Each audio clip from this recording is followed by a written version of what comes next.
नमस्कार दोस्तों, मैं सौरभ चतुर्वेदी दृष्टि आईएएस की ओर से आप सभी का अभिनंदन करता हूं। आज के सत्र में हम जिन विषयों पर चर्चा करने वाले हैं उसके अंतर्गत सर्वप्रथम तो हम जम्मू कश्मीर में आतंकवाद या अतिवाद की स्थितियों पर बात करेंगे, जिसके अंतर्गत पुलवामा की घटना और उसके बाद अनुच्छेद 370 के हटने के बाद क्या परिस्थितियां बन सकती हैं, इस बारे में चर्चा जरूरी है। मेरे विचार से आतंकवाद पर हम 2 क्लासेस कर चुके हैं, तो ये आतंकवाद पर एक तीसरी क्लास के रूप में होगी, यानी टेररिज्म भाग 3 के अंतर्गत। इसके अलावा यदि समय रहता है तो हम राज्येतर कारकों की भूमिका सुरक्षा चुनौतियों में, इस विषय पर भी चर्चा करेंगे कि सुरक्षा चुनौतियों में राज्य कारकों की और राज्येतर कारकों की क्या भूमिका होती है या हो सकती है। जम्मू कश्मीर के संदर्भ में भी राज्येतर कारकों की भूमिका एक महत्वपूर्ण विषय बनकर उभरती है। यहाँ ये देखने की ज़रूरत है कि कैसे भारत की सुरक्षा चुनौतियों को हमारे पड़ोसी देश या पड़ोसी देशों से जुड़े छद्म संगठन, आतंकी संगठन, NGOs वगैरह चुनौती प्रदान कर रहे हैं। ठीक है, तो सबसे पहले हम बात करते हैं terrorism in Jammu and Kashmir. Jammu and Kashmir में आतंकवाद, ये हमारा विषय है। आतंकवाद जम्मू एंड कश्मीर में, इसके अंतर्गत सबसे पहले एक पृष्ठभूमि है जिस पर हमको बात करनी पड़ेगी, एक बैकग्राउंड है। ठीक है, बैकग्राउंड के बाद जो दूसरा हिस्सा इस पर होगा उसमें ये चर्चा की जाएगी कि कौन कौन से वो कारण हैं जिन्होंने जम्मू एंड कश्मीर के आतंकवाद को बढ़ाया है या इंटेंस किया है। तीसरे स्तर पर हम जम्मू कश्मीर में आतंकवाद के दुष्प्रभावों को देखेंगे। फिर हम ये जानने की कोशिश करेंगे कि जम्मू कश्मीर के आतंकवाद में नई प्रवृत्तियां क्या हैं।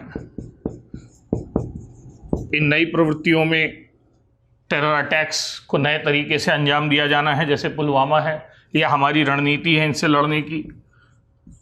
और इसके बाद भविष्य की राह क्या है।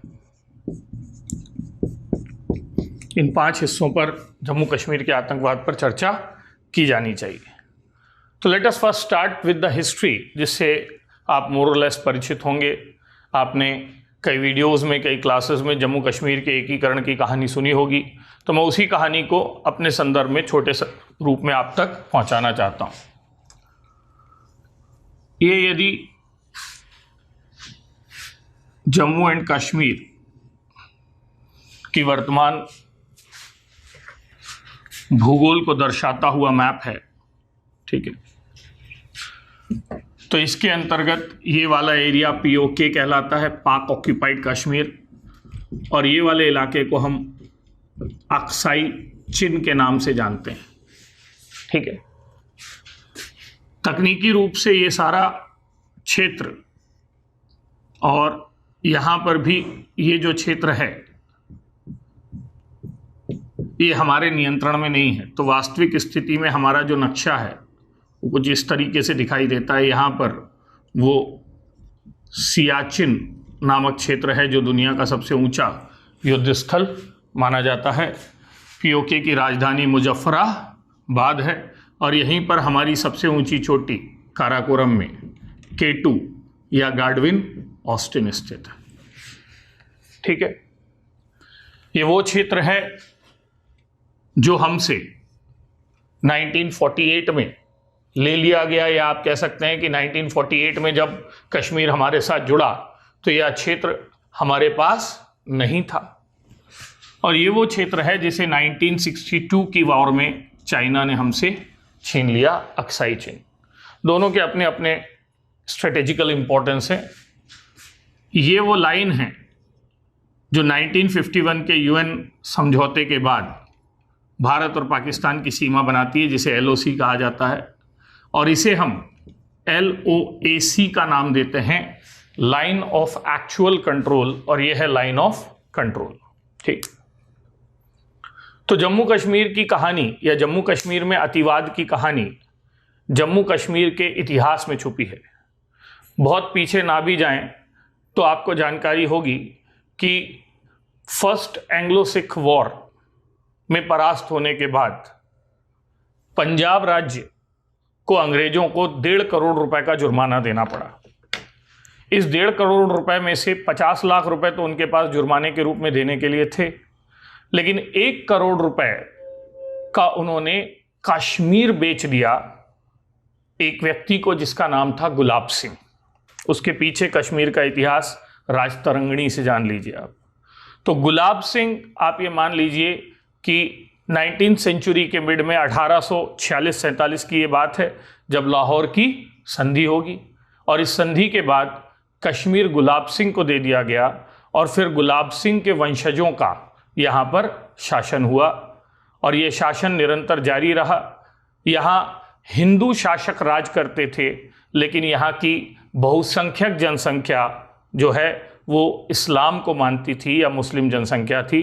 तो ये माना जाता है कि कश्मीर 3 क्षेत्रों से मिलकर बनता था, या जम्मू कश्मीर, एक जम्मू था, एक कश्मीर था और तीसरा लद्दाख था।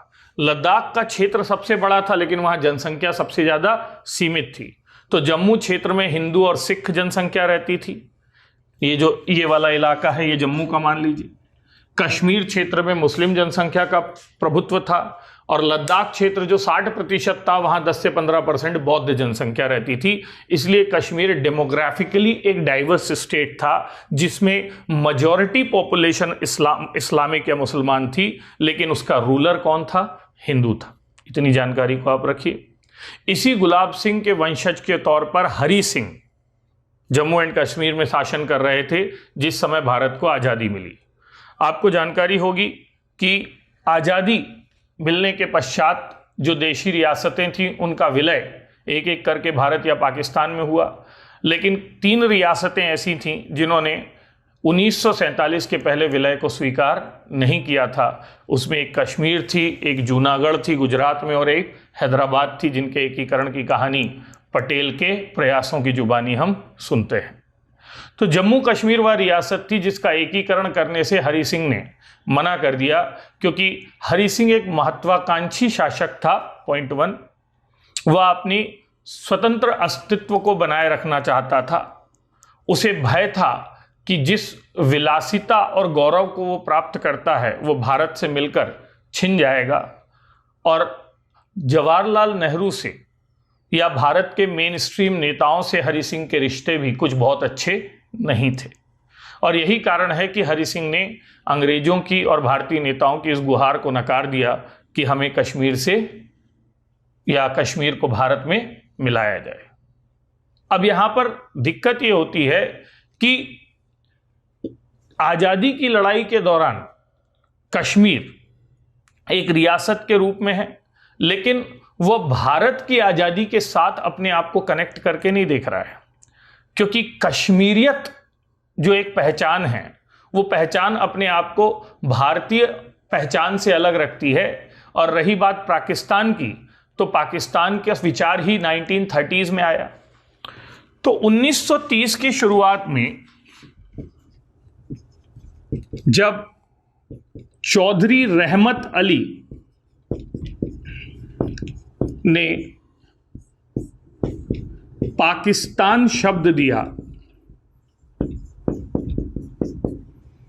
तो इस पाकिस्तान में पी से पंजाब, ए से अफगान, के से कश्मीर था। अब यहीं से समस्या या संकट को समझिए आप। यानी पाकिस्तान की परिकल्पना में ही कश्मीर का विचार समाया हुआ था। यानी जब पाकिस्तान को कंसीव किया गया तो ये कहा गया कि उसका एक आधारभूत क्षेत्र कश्मीर होगा, और इसलिए पाकिस्तान को बनाने वाले और भारत से जुड़े लोग सभी सैद्धांतिक तौर पर मोरलेस ये मानकर चलते थे कि कश्मीर या तो स्वतंत्र रहेगा या यदि संभव हुआ तो वो पाकिस्तान का ही हिस्सा बनेगा। नेहरू अपनी कश्मीरी पहचान के कारण कहते हैं, नेहरू के बारे में बहुत सारी बातें हैं, कश्मीरी पंडित थे, कश्मीर के प्रति एक आग्रह या आकर्षण रखते थे, लेकिन सरदार पटेल के संदर्भ में ये कहा जाता है कि उन्हें कश्मीर पर कोई विशेष आग्रह नहीं था। वो ये सोचते थे कि ये तो ज्योग्राफिकली नॉर्दर्न एरिया है, यदि मुझे पहले इंटीग्रेट करना ही है तो पहले मेरे को हैदराबाद और जूनागढ़ चाहिए। तो नेहरू की प्रायोरिटी में भले ही कश्मीर रहा हो, पटेल की प्रायोरिटी में कश्मीर नहीं था। ठीक है। अब चूंकि पाकिस्तान की परिकल्पना में ही कश्मीर छुपा है, इसलिए जिन्ना और वहां की सेना कश्मीर को लेकर इंपेशेंट हो गई, अधीर हो गई। वो हरि सिंह के डिनायल को, नकारने को एब्जॉर्ब या सहन नहीं कर पाई। और जब वो ये सहन नहीं कर पाई तो उन्होंने कश्मीरी क्षेत्र पर कबायली हमला कर दिया। तो इस प्रकार ये हम देखते हैं कि राजा हरि सिंह भारत के लोकतांत्रिक स्वरूप को लेकर सशंकित हैं कि यदि हम भारत से जुड़ेंगे तो लोकतांत्रिक भारत में हमारे राजतंत्र की क्या स्थिति होगी, मेरे विशेषाधिकारों का क्या होगा। और दूसरी तरफ उन्हें ये डर है कि यदि मैं पाकिस्तान में चला गया तो पाकिस्तान तो इस्लामिक स्टेट बन रहा है, धर्म के नाम पर बन रहा है, तो वहाँ लोकतांत्रिकरण का संकट है, यहाँ तो वहाँ सांप्रदायिकरण का संकट है। क्योंकि एक हिंदू राजा को, ठीक है, मुस्लिम बाहुल्य पाकिस्तान में क्या विश्वास दिया जाएगा। और ऐसी स्थिति में हरि सिंह तो दोनों से मिलने से मना कर देते हैं। लेकिन जैसा मैंने कहा कि जिन्ना और वहाँ की सेना अधीर हो जाती है और उनका ये विश्वास कि कश्मीर तो मेरा ही हिस्सा बनेगा कहीं ना कहीं कमज़ोर पड़ने लगता है।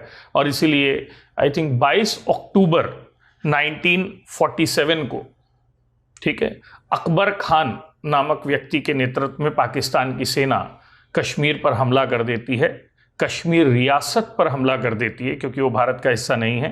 ठीक है, इसे कबायली हमला कहा गया क्योंकि पाकिस्तान ने दिखाया कि हमला करने वाले पाकिस्तान की सेना नहीं बल्कि छापामार लड़ाके हैं जिन्हें कबायली कहा जाता है। धीरे धीरे इस सेना ने अपने आप को श्रीनगर तक पहुंचा दिया और कश्मीर के एक बड़े हिस्से पर कब्जा कर लिया। ठीक है, अब हरि सिंह ने भारत से मदद की गुहार लगाई, लेकिन यहां पर 3 लोग अब अपनी भूमिका को निभाते हैं। पहले सर माउंटबेटन हैं जो ये कहते हैं कि अंतर्राष्ट्रीय विधिक व्यवस्था या इंटरनेशनल लीगल सिस्टम के तहत भारत उसी क्षेत्र के लिए लड़ाई लड़ सकता है जो भारत का हिस्सा हो, और इसीलिए भारत लीगल तौर पर कश्मीर की मदद नहीं कर सकता क्योंकि कश्मीर एक बाह्य क्षेत्र है और भारत का कश्मीर में हस्तक्षेप बाह्य क्षेत्र में सैन्य हस्तक्षेप माना जाएगा। सरदार पटेल इसे एक अवसर के तौर पर देखते हैं और उनकी मंशा रहती है कि हाँ, कश्मीर में सैन्य हस्तक्षेप कर उसे भारत से विलय के लिए मनाया जाए। जबकि जवाहरलाल नेहरू की ये मंशा रहती है कि भले ही राजा हरि सिंह हमसे मिलना चाह रहा है, लेकिन कश्मीर की क्या जनता हमसे मिलना चाहती है। और कश्मीर की जनता को उस समय शेख अब्दुल्ला के प्रतिनिधित्व में देखा जाता है, यानी शेख अब्दुल्ला नेशनल कॉन्फ्रेंस जिन्होंने 1937 के करीब बनाई थी, वो उस समय कश्मीरी जनता के सबसे प्रमुख प्रतिनिधि रहते हैं। तो नेहरू शेख अब्दुल्ला का ये आश्वासन चाहते हैं कि कश्मीर के भारत में विलय को वो स्वीकार करेंगे और भारत की संवैधानिक व्यवस्था के तहत भारत में रहने का वो विश्वास दिलाएंगे, तो फिर हम कश्मीर को सैन्य सहायता देने के लिए तैयार होंगे। और इसीलिए जब कश्मीर के मुख्यमंत्री मेहरचंद्र महाजन नेहरू से भेंट करते हैं तो नेहरू नेशनल कॉन्फ्रेंस के नेता शेख अब्दुल्ला से अंतिम बात करने के लिए उन्हें रुकने कहते हैं। जब शेख अब्दुल्ला ये आश्वासन दे देते हैं कि कुछ विशेष रियायतों के तहत, जैसे 370 में जैसे उनका अलग संविधान होगा, अलग प्रशासनिक व्यवस्था होगी, इसके तहत वे भारत में सम्मिलित होने के लिए तैयार हैं, तब नेहरू, माउंटबेटन और पटेल की सहमति बनती है और हम कश्मीर में सेना भेजने का निर्णय लेते हैं या कश्मीर को कबायलियों से स्वतंत्र करवाने का निर्णय लेते हैं। 26 अक्टूबर, 4 दिन में ये निर्णय होता है। आप ये जान रहे हैं 22 अक्टूबर को हमला हुआ है। 26 अक्टूबर 1947 को हरि सिंह विलय पत्र पर हस्ताक्षर करते हैं और भारत की सेना तत्काल रूप से कश्मीर क्षेत्र में लैंड करती है और वहां लैंड करने के बाद भारत की सेना कश्मीरी क्षेत्र में पाकिस्तानी कबायलियों को धीरे धीरे पीछे ढकेलना शुरू करती है और कश्मीर के 2/3 हिस्से पर अपना नियंत्रण वापस कर लेती है। मतलब ये कब्जा गया था, 2/3 हिस्से पर अपना नियंत्रण वापस ले लेती है। लेकिन 1/3 हिस्सा जब पाकिस्तान के पास रहता है, इसके बाद परिस्थितियां बदलने लगती हैं। अब देखिए, इसकी बात की कहानी के बारे में 2 वर्जन है। एक ठीक सामान्य इतिहास का वर्जन है जो ये कहता है कि अमेरिका पाकिस्तान की ओर से या अमेरिका भारत के गुटनिरपेक्षता के रवैये से खुश नहीं था और वो पाकिस्तान के पक्ष में यूनाइटेड नेशन में पिच कर रहा था, और इसीलिए ये, और भारत के पक्ष में कोई और नहीं था, तो भविष्य में इस युद्ध को आगे जारी रखने में भारत की हार भी हो सकती थी। एक दूसरा वर्जन है जो ये कहता है कि नई बनी संस्था यूनाइटेड नेशन ये नहीं चाहती थी कि संसार फिर से किसी बड़े युद्ध में जाए, क्योंकि भारत और पाकिस्तान 2 बड़े देश थे और अभी अभी हम सेकेंड वर्ल्ड वॉर से निकले थे। तो यूनाइटेड नेशन का दबाव बहुत ज़्यादा था नेहरू के ऊपर, जिन्ना के ऊपर, या अंतर्राष्ट्रीय व्यवस्था का, यूरोपियन देशों का दबाव बहुत ज़्यादा था। इसीलिए कुछ लोगों का ये भी मानना है कि चीन सोवियत संघ के साथ अमेरिका ने दबाव बनाया और भारत और पाकिस्तान को सहमति के लिए क्या किया, तैयार किया। बहरहाल कारण जो भी रहा हो, अंततः नेहरू जो हैं वो 30 दिसंबर 1947 को, याद रखिएगा डेट, एक डेट थी 22 अक्टूबर जब हमला हुआ है, दूसरी डेट है 26 अक्टूबर जब विलय हुआ है, और तीसरी डेट जो हमने बताई वो दिसंबर की डेट है, ठीक 30 दिसंबर, जब नेहरू जी इस मामले को यूनाइटेड नेशन में ले जाएंगे। एक सामान्य इतिहास के अलावा दूसरी व्याख्या भी है जो नेहरू की कटु आलोचना से जुड़ी है, जिसके अंतर्गत कहा जाता है कि पहला, नेहरू जी को शांति के नोबेल का आकर्षण खा गया, क्योंकि वो दुनिया में पीस मेकर बनना चाहते थे। भारत हो, दुनिया के हर बड़े नेता को शांति का नोबेल चाहिए होता है, इसलिए वो चले गए पीस का नोबेल। जो आलोचक हैं नेहरू के वो कहते हैं। कुछ लोग ये भी कहते हैं कि नेहरू जी दबाव के आगे झुक गए और इसलिए उन्होंने ये किया। तीसरी और जो सबसे मुखर आलोचना की जाती है वो ये की जाती है कि नेहरू जी ने राष्ट्रहित को ताक पर रख दिया या राष्ट्रहित से समझौता कर लिया और इसलिए उन्होंने आधा कश्मीर अपने हाथ से जाने दिया। ठीक, कुछ इसे बहुत सतही स्तर पर ये कहते हैं कि नेहरू को लेडी माउंटबेटन ने समझा दिया, इसलिए नेहरू जी तैयार हो गए। अब देखिए, आपके विवेक पर है कि आप कारण जो भी माने। जैसे हम बोलते हैं ना कि बाजीराव प्रथम की मृत्यु हुई, कुछ कहते हैं इसलिए क्योंकि जो मस्तानी थी उसने उसे प्रेम पाश में फंसाकर फिर धोखा दे दिया। कुछ लोग कहते हैं नहीं, मस्तानी ने धोखा नहीं दिया, इनका परिवार तैयार नहीं हुआ। 2 वर्जन है, एक मूवी में एक अलग, वैसे ही इसके भी अलग अलग वर्जन है। अंत बात यह है कि मामला यूनाइटेड नेशन में गया। यूनाइटेड नेशन में उस समय अमेरिका का प्रभुत्व था, जो भारत की, नेहरू जी को यह विश्वास था कि यूनाइटेड नेशन भारत के पक्ष में ही मत देगा। क्यों नहीं देगा वो? क्योंकि ये विलय पत्र में तो हमारे को मिल चुका है, प्रॉपर्टी का डॉक्यूमेंट हमारे हाथ में है, ये प्रॉपर्टी हमारे नाम पर है हरि सिंह के विलय पत्र में। तो लेकिन नेहरू जी की अपेक्षाओं के विपरीत 1951 में जब निर्णय आया तो उस निर्णय में ये कहा गया कि अभी स्टेटस क्यो होगा, यानी जो जहां है वहां रुक जाए और लाइन ऑफ कंट्रोल का निर्माण किया जाए। इस लाइन ऑफ कंट्रोल के दोनों तरफ अब सेना है, तो पीओके वाले क्षेत्र से, जिसको आजाद कश्मीर कहते हैं, वहां से सेना को पाकिस्तान द्वारा हटाया जाए। दूसरी बात, पहला एलओसी बनाया जाए, दूसरा पीओके से सेना को हटाया जाए, और तीसरा भारत ने जैसे वादा किया था वो इस क्षेत्र में जनमत संग्रह करवाकर जनता से ये राय ले कि वह भारत में रहना चाहती है, पाकिस्तान में रहना चाहती है या आज़ाद रहना चाहती है।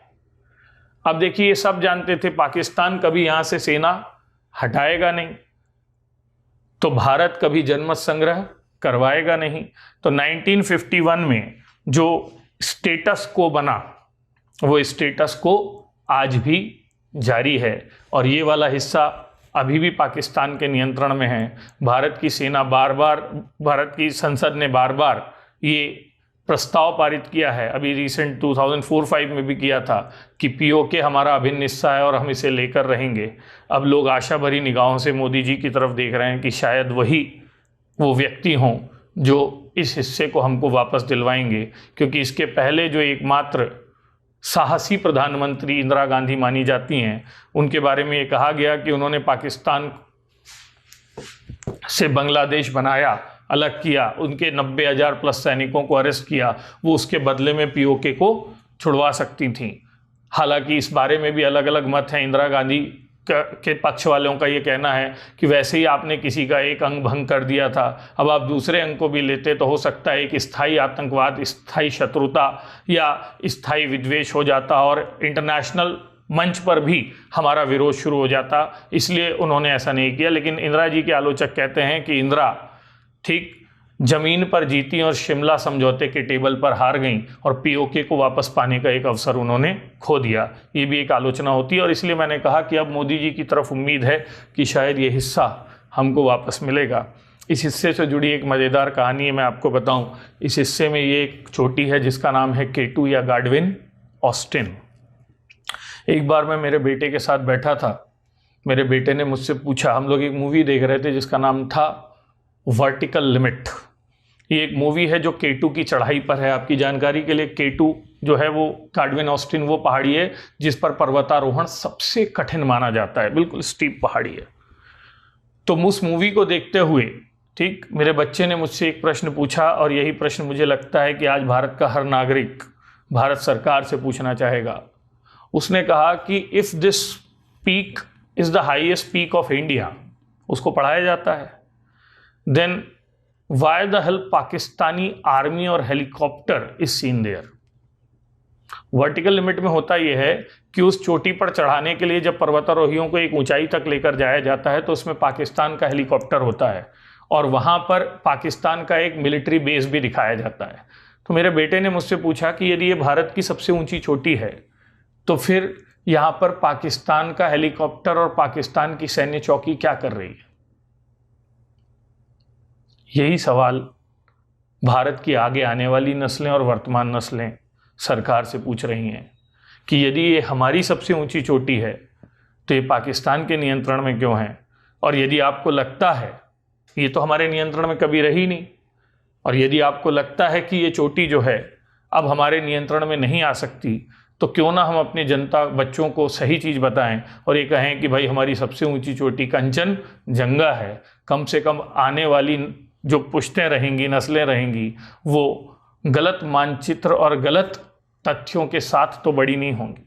मैं ये नहीं कह रहा कि ये मानचित्र गलत है, लेकिन मैं ये कह रहा हूँ कि यदि इस और इस क्षेत्र पर हम अपनी संप्रभुता को देखते हैं तो हमें चाहे मरना पड़े, हमें चीन से ये क्षेत्र लड़कर लेना पड़ेगा। और यही पीओके के बारे में। और वरना इस तरीके से नक्शा बनाकर दिखाकर हम अंतर्राष्ट्रीय मंचों पर तो भारत की धमक बता सकते हैं, लेकिन हम अपने बच्चों को क्या जवाब देंगे कि ये जो दोनों भारत के सींग हैं वो सिर्फ दिखाने के हैं, वास्तव में तो ये हमारे पास है ही नहीं। क्यों हम अपने बच्चों को कह रहे हैं कि भारत की सीमा अफगानिस्तान से भी मिलती है, जबकि अफगानिस्तान के साथ हमारी सीमा पर कभी हमारा नियंत्रण रहा ही नहीं, वो तो पीओके के साथ जुड़ी हुई है। और क्या आपको लगता है ये अक्साई चिन्ह मिल जाएगा? ये तिब्बत है, ये जिंगजियांग है, ये दो जगह हैं चीन की जहां अलगाववादी आंदोलन चल रहा है। चाइना ने यहां से सड़क बनाई है, कनेक्टिविटी बनाई है। इन दोनों विद्रोहों को दबाने के लिए उनकी सेना आसानी से इसको पैसेज की तरह यूज करती है। चाइना ने तो यहां तक ऑफर किया है कि भाई ये तो लद्दाख का हिस्सा था जिसको आपने बलपूर्वक ले लिया था, जब आप में ताकत थी आपने ले लिया, ब्रिटिश मैकमोहन लाइन या ब्रिटिश सरकार और तिब्बत के बीच समझौता करके। अब हम में ताकत थी, हमने ले लिया, अब आप में ताकत हो तो आप फिर ले लो। तो मैं यही कह रहा हूं, हम वापस आते हैं कि ये जो पाक ऑक्यूपाइड कश्मीर का मामला है ये तब से पाकिस्तान के पास बना हुआ है और इसी पीओके में ढेर सारे आतंकी संगठन हैं जो भारत की सुरक्षा के लिए चुनौतियां यहीं पैदा करते हैं, यहीं टेरर कैंप्स बनाए जाते हैं, यहीं हमने अभी जाकर सर्जिकल स्ट्राइक की थी, यहीं पर आतंकवादियों को प्रशिक्षण दिया जाता है। ठीक, ये वो इलाका है जहां से पाकिस्तान भारत के खिलाफ आतंकी गतिविधियों का संचालन करता है, और इसलिए इस क्षेत्र पर नियंत्रण भारत की संप्रभुता और सम्मान के लिए ही नहीं, भारत की सुरक्षा के लिए भी बहुत जरूरी है। कोई रणनीति बनाकर इस क्षेत्र को वापस पाना हमारी मजबूरी है। इसके अलावा भी यहां सुरक्षा चिंताओं से जुड़ी दिक्कत अब और गंभीर हो रही है, क्योंकि इसी पीओके से होकर यहां पे एक काराकोरम पास है, काराकोरम दर्रा। ये दर्रा पाकिस्तान ने चाइना को दे दिया है, और इसी दर्रे से होकर cepa, comprehensive economic partnership arrangement जो है पाकिस्तान और चीन का, या वो जो चीन जो एक सिल्क रोड बना रहा है, जो व्यापार रूट बना रहा है, वो रूट यहां से गुजरा है। अब यहां से यदि रोड जाएगी तो सोचिए ये ऊंचाई से भारत की सुरक्षा के लिए कितना खतरा होगा। तो काराकोरम पास का चीन चाइना को मिल जाना और वहां से होकर कॉरिडोर का इकोनॉमिक कॉरिडोर का निर्माण होना, ये भी हमारी सुरक्षा के लिए बहुत गंभीर चुनौती के रूप में माना जा सकता है। तो 1951 में जो स्टेटस को बना, उस स्टेटस को आज तक बदस्तूर या उसी रूप में जारी है, और इसके अंतर्गत आज भी जो बड़ा हिस्सा है जो हमारे किसका, कश्मीर का, वो पाकिस्तान के नियंत्रण में है। ठीक, और यहीं से भारत विरोधी गतिविधियों को संचालित किया जा रहा है। ठीक, इसके बाद जो कश्मीर में आतंकवाद की जो कहानी है वो वहां की राजनीति से जोड़कर देखी जानी चाहिए, यानी वहां की पॉलिटिक्स से जोड़कर देखी जानी चाहिए। यूनाइटेड नेशन का निर्णय आने के बाद, ठीक, आप ध्यान से समझिएगा, नेहरू शेख अब्दुल्ला समझौता होता है। नेहरू और शेख अब्दुल्ला के बीच ये एग्रीमेंट होता है कि आपको दिए गए वादे के अनुसार अब हम आपकी अलग संविधान निर्माण की स्थिति को स्वीकार करेंगे, और 1951 में जम्मू कश्मीर की संविधान सभा गठित होती है और उसके द्वारा संविधान का निर्माण शुरू होता है। 1954 में यह संविधान सभा, जो जम्मू कश्मीर की संसद भी है, अपने विलय को भारत संघ में स्वीकार कर लेती है, और 1957 से उसका अलग संविधान लागू हो जाता है, और इसी अलग संविधान के तहत उन्हें बहुत सारी विशेष अधिकार और रियायतें मिलनी शुरू हो जाती हैं, जिसके अंतर्गत सबसे पहले तो वहाँ पर अलग से एक प्रधानमंत्री जिसे वो वजीर आज़म, और अलग से एक राष्ट्रपति जिसे वो सदर रियासत कहते हैं, वो चुने जाते हैं। तो पहला जो वजीर आज़म बनता है वो बनता है बख्शी गुलाम अहमद 1957 में, जुलाई 57 में, और पहला सदर रियासत यानी राष्ट्रपति जो बनता है वो बनते हैं वही हरि सिंह के वंशज युवराज कर्ण सिंह। तो युवराज कर्ण सिंह वहाँ के राष्ट्रपति यानी सदर रियासत हैं, बख्शी गुलाम अहमद वहाँ के प्रधानमंत्री हैं, और वहाँ के सबसे लोकप्रिय नेता हैं शेख अब्दुल्ला। अब शेख अब्दुल्ला उस समय सत्ता में नहीं है, लेकिन शेख अब्दुल्ला नेहरू जी से किए गए अपने वादे से धीरे धीरे विचलन दर्शाने लगते हैं। शेख अब्दुल्ला की महत्वाकांक्षाएं बढ़ने लगती हैं। कश्मीर को जब वो पाकिस्तान के क्या कहेंगे भय से या पाकिस्तान के डर से बाहर कर लेते हैं, तो वो फिर कश्मीर की आज़ादी की लड़ाई के लिए सोचने लगते हैं। और यही कारण है कि नेहरू 60s में शेख अब्दुल्ला को जेल में डलवा देते हैं, जो उनके अच्छे मित्र थे, और उसके बाद उनका लंबा जीवन, आई थिंक 70s के मिड तक शेख अब्दुल्ला कहाँ रहेंगे, जेल में ही रहेंगे। ये कश्मीर की कहानी में आपने सुना भी होगा। अब शेख अब्दुल्ला जेल में हैं, और कश्मीर जो है वह एक भारत के अंदर स्वतंत्र रियासत के रूप में प्रशासित हो रहा है। 1970s का दशक, जब हम बांग्लादेश को अलग कर देते हैं, यानी पाकिस्तान के पूर्वी हिस्से को पाकिस्तान से छीन लेते हैं, ये दशक पाकिस्तान के क्या कहेंगे सैन्य हुक्मरानों के लिए, पाकिस्तान की गुप्तचर एजेंसी के लिए ठीक एक गंभीर चुनौती लेकर आता है, जहां वो ये निर्णय लेते हैं कि अब हम इसका बदला लेंगे। और बदले के लिए दो क्षेत्र चुने जाते हैं, एक चुना जाता है कश्मीर और दूसरा चुना जाता है पंजाब। और इसलिए आप देखते हैं कि 1970s के बाद से ISI कश्मीर में अलगाववादी ताकतों को धीरे धीरे क्या देने लगती है, स्वर देने लगती है, प्रश्रय देने लगती है, महत्व देने लगती है। और 80 के दशक में जो खालिस्तान आतंकवाद है वो भी आईएसआई प्रेरित आतंकवाद ही है, जो जम्मू कश्मीर से लड़े इस क्षेत्र में यानी पंजाब के क्षेत्र में दिखाई देता है। 1980 के दशक में आईएसआई प्रेरित आतंकवाद पंजाब और जम्मू कश्मीर दोनों में सक्रिय होने लगता है। इसी दौर में कश्मीर की राजनीतिक परिस्थितियां भी बदलती हैं। शेख अब्दुल्ला अब 70s के मिड में आकर वापस से मुख्यमंत्री बनते हैं, लेकिन इस बार वो नेशनल कॉन्फ्रेंस से नहीं, कांग्रेस के मंच से मुख्यमंत्री बनते हैं। ठीक, आगे चलकर ये देखा जाता है कि शेख अब्दुल्ला के दामाद को मोटिवेट करते हुए 80s के मिड में कांग्रेस वहां पर एक नई सरकार की स्थापना करवा देगी, यानी नेशनल कॉन्फ्रेंस के अंतर्गत धीरे से क्या डाल देगी, फूट डाल देगी। इसका कारण यह था कि 80s की शुरुआत में शेख अब्दुल्ला फिर से कम्यूनल होने लगते हैं, या पहली बार कम्यूनल होने लगते हैं। शेख अब्दुल्ला को यह समझ में आ जाता है कि यदि कश्मीर को आज़ाद कराना है, स्वतंत्र देश बनाना है, तो कश्मीर में हिंदू मुस्लिम एंगल को अब यूज़ करना जरूरी है। और यहीं से 80s की शुरुआत में कश्मीरी पंडितों की तबाही की कहानी लिखी जानी शुरू होती है। शेख अब्दुल्ला का कम्यूनल होता नेचर, ठीक, कांग्रेस द्वारा शेख अब्दुल्ला को क्या कहेंगे, कमजोर बनाते हुए सत्ता परिवर्तन, और उसके बाद 1987 के कश्मीरी चुनावों में 1987 के कश्मीरी चुनावों में की गई भरपूर धांधली, ये कुछ ऐसी घटनाएं हैं 80 के दशक की जो कश्मीर को ना सिर्फ सांप्रदायिक बनाती हैं बल्कि कश्मीर में आतंकवाद की कहानी भी कहने लगती हैं।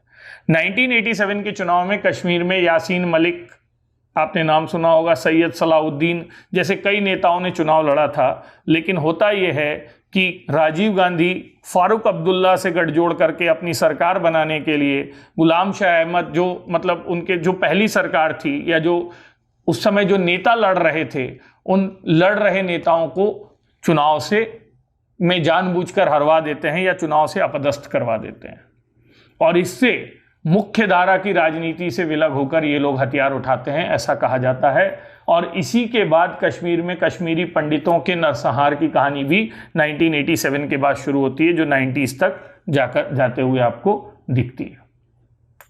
1990 के दशक की शुरुआत में कश्मीर जलने लगता है, और कश्मीर के जलने के दो कारण हैं। एक, कश्मीरी पंडितों के खिलाफ किए गए आतंकी हमले, नरसंहार, ये इंटरनल सिक्योरिटी चैलेंज है। और दूसरा, कश्मीर में आतंकवादियों की नई पौध का तैयार होना, जिन्हें आईएसआई के द्वारा पैसा, हथियार, प्रशिक्षण सब दिया जा रहा है। और इन दोनों कारणों से 90s की शुरुआत में कश्मीर उबलने लगता है, और इस उबलते हुए कश्मीर में ही हमें AFSPA, arm forces special power act को यूज करना पड़ता है। यहां से कश्मीर के प्रति पाकिस्तान की नीति सूडो वॉर यानी छद्म युद्ध की हो जाती है। वो पर्दे के पीछे रहकर कश्मीर को लगातार अशांत करने के प्रयास जारी रखती है। फिर 1999 में कारगिल के अंतर्गत वह कश्मीर में एक प्रत्यक्ष लड़ाई या सीधी लड़ाई भी लड़ती है। हालांकि इसे भी वही कबायली हमले की तरह वो कश्मीर के मुजाहिदीनों की लड़ाई बताते हैं, लेकिन कारगिल में ये सभी जानते हैं कि कश्मीर में पाकिस्तान के सैनिकों ने आकर भारतीय सैनिकों से लड़ाई लड़ी थी और फिर एक बार वो परास्त हुए थे। और इस तरीके से 1990s से कश्मीर भारत में सर्वाधिक आतंक प्रभावित क्षेत्रों में से एक क्षेत्र बन जाता है, जहां पर आतंकवाद की घटनाएं, सीमा पार उग्रवाद की घटनाएं, ठीक, अवैध आतंकियों को भेजने की घटनाएं, स्मगलिंग यानी तस्करी की घटनाएं, ड्रग ट्रैफिकिंग, आर्म्स ट्रैफिकिंग की घटनाएं, ह्यूमन ट्रैफिकिंग की घटनाएं लगातार बढ़ने लगती हैं, जो भारत की आंतरिक सुरक्षा के लिए चुनौती बनने लगती हैं। 2000 के बाद यूपीए गवर्नमेंट के दौर में ये प्रयास किया जाता है कि कश्मीर पर बातचीत के माध्यम से कोई समाधान निकालने की कोशिश की जाए, जिसकी पृष्ठभूमि वाजपेयी जी ने आगरा वार्ता के द्वारा बनाई थी। लेकिन लगातार होते हमलों के चलते ये संभव नहीं हो पाता कि कश्मीर की सुरक्षा के बारे में कुछ किया जा सके। और अंततः जब पुनः एक बार सत्ता परिवर्तन होता है, जो वर्तमान में मोदी सरकार के नेतृत्व में है, तो कश्मीर के प्रति हमारी नीति में एक ड्रामेटिक चेंज होता है और वो ड्रामेटिक चेंज जो वर्तमान सरकार है उनकी पार्टी की विचारधारा पर आधारित है कि गोली और बोली एक साथ नहीं चल सकती। यदि आपको बोली यानी बातचीत के मंच पर आना है तो गोली यानी क्रॉस बॉर्डर टेररिज्म को आपको रोकना होगा। मोदी जी द्वारा शुरुआती दौर में कश्मीर पर या पाकिस्तान के साथ प्रभावी संबंध बनाने की कोशिश भी की जाती है, लेकिन कश्मीर की ओर से की जा रही गोलाबारी से लेकर सीमा पार आतंकवाद की घटनाएं इन संबंधों को इतना कमज़ोर बना देती हैं कि ट्रैक 1, ट्रैक 2, ट्रैक 3, ट्रैक 4 जो आप IR में पढ़ते हैं, हर तरीके की डिप्लोमेटिक मेजर्स फेल हो जाते हैं और सुरक्षा दोनों के संबंध इतने कटु हो जाते हैं कि कल्चरल क्षेत्र के लोगों को यहाँ तक कि खेल गतिविधियों को भी दोनों देशों के बीच रोकना पड़ जाता है। और इसीलिए ये कहा जाता है कि भारत में आतंकवाद का सबसे बड़ा क्षेत्र जो कश्मीर है, ठीक है, वो भारत की सुरक्षा चुनौतियों के लिए सबसे बड़ी बाधा के रूप में।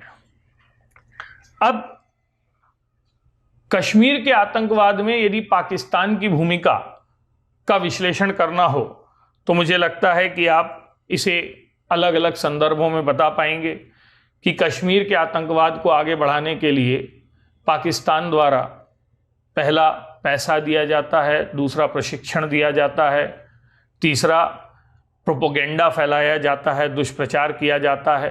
ठीक, यानी पाकिस्तान किन किन तरीकों से पाकिस्तान द्वारा आतंकियों से घुसपैठ करवाई जाती है, अवैध तस्करी करवाई जाती है, कश्मीर में नकली नोटों का प्रसार किया जाता है, कश्मीर के अलगाववादियों को फंडिंग की जाती है। तो एक भूमिका तो ये आ सकती है। और दूसरा प्रश्न ये हो सकता है कि कश्मीर के आतंकवाद में नया परिदृश्य क्या उभर रहा है। तो यहां से अब हम बात करें कि what is new in the terrorism in Kashmir. तो जम्मू कश्मीर में आतंकवाद का जो नया परिदृश्य है, उस नए परिदृश्य में हमें ये देखना पड़ेगा कि पहला, आतंकवाद के अंतर्गत क्या नई रणनीति अपनाई जा रही है। दूसरा, काउंटर टेरर यानी उस आतंकवाद का जवाब देने के लिए क्या नई रणनीति अपनाई जा रही है। यदि हम कश्मीर के आतंकवाद में नई बातों की बात करें तो कश्मीर के आतंकवाद में जो नया आयाम जुड़ा है वो पहला ये जुड़ा है कि अब जो तालिबान, अलकायदा जैसे गुट थे जो क्या कहेंगे आप, अमेरिका समर्थित कार्य करने के बाद बेरोजगार हो गए, वो कहीं ना कहीं जो इस्लामिक टेरर जो से जुड़े जो आतंकी हैं वो अब कश्मीर के प्रति सक्रिय हो रहे हैं। दूसरा, IS, इस्लामिक स्टेट का प्रभाव भी कश्मीर के आतंक और जुड़ाव भी कश्मीर के आतंकी गुटों के साथ नजर आ रहा है। तीसरे लेवल पर यह देखा गया है कि कश्मीर के आतंकवाद में अब आत्मघाती हमलों की प्रवृत्ति, सुसाइड टेरर की प्रवृत्ति लगातार बढ़ रही है। ठीक, चौथी चीज, स्टोन पेल्टिंग, पत्थरबाजों के माध्यम से युवाओं को बरगलाने वाली जो बातें हैं वो कश्मीर के आतंकवाद में नहीं है। इसके अलावा कश्मीर के आतंकवादी टेक्नोलॉजिकली बहुत साउंड नजर आ रहे हैं। ये देखा गया है कि चाहे साइबर टेरर की बात हो या फिर पुलवामा में यूज किए गए इम्प्रोवाइज्ड डिवाइसेस की बात हो, IEDs जिनको हम कहते हैं, इम्प्रोवाइज्ड एक्सप्लोसिव डिवाइसेस, ये दिखाते हैं कि ठीक है, कश्मीर में आतंकवाद में नई वो आ रही है। कश्मीर के आतंकवाद में एक नई दिशा ये भी दिख रही है कि वहां के टेरर आउटफिट्स या ऑर्गेनाइजेशंस अब इंटरनेशनल प्रेशर में हैं। ठीक है, क्योंकि कई गुटों को अंतर्राष्ट्रीय आतंकी के तौर पर घोषित किया गया है। और यह भी नया देखा जा रहा है कि FATF के प्रतिबंधों से लड़ने के लिए पाकिस्तान या ISI अब नई रणनीति के तहत यहाँ पर जो आतंकवादी गुट हैं उनको आतंकवादी नहीं, आज़ादी का मसीहा या क्या कह सकते हैं, आज़ादी की लड़ाई लड़ने वाले मुजाहिदीन, इन रूपों में प्रस्तुत कर रहा है और उन्हें नए नामों से संबोधित करके पुराने संगठनों को बदलने की कोशिश कर रहा है, यानी अपनी छवि सुधारने की क्या कर रहा है, वो एक तरीके से कोशिश कर रहा है।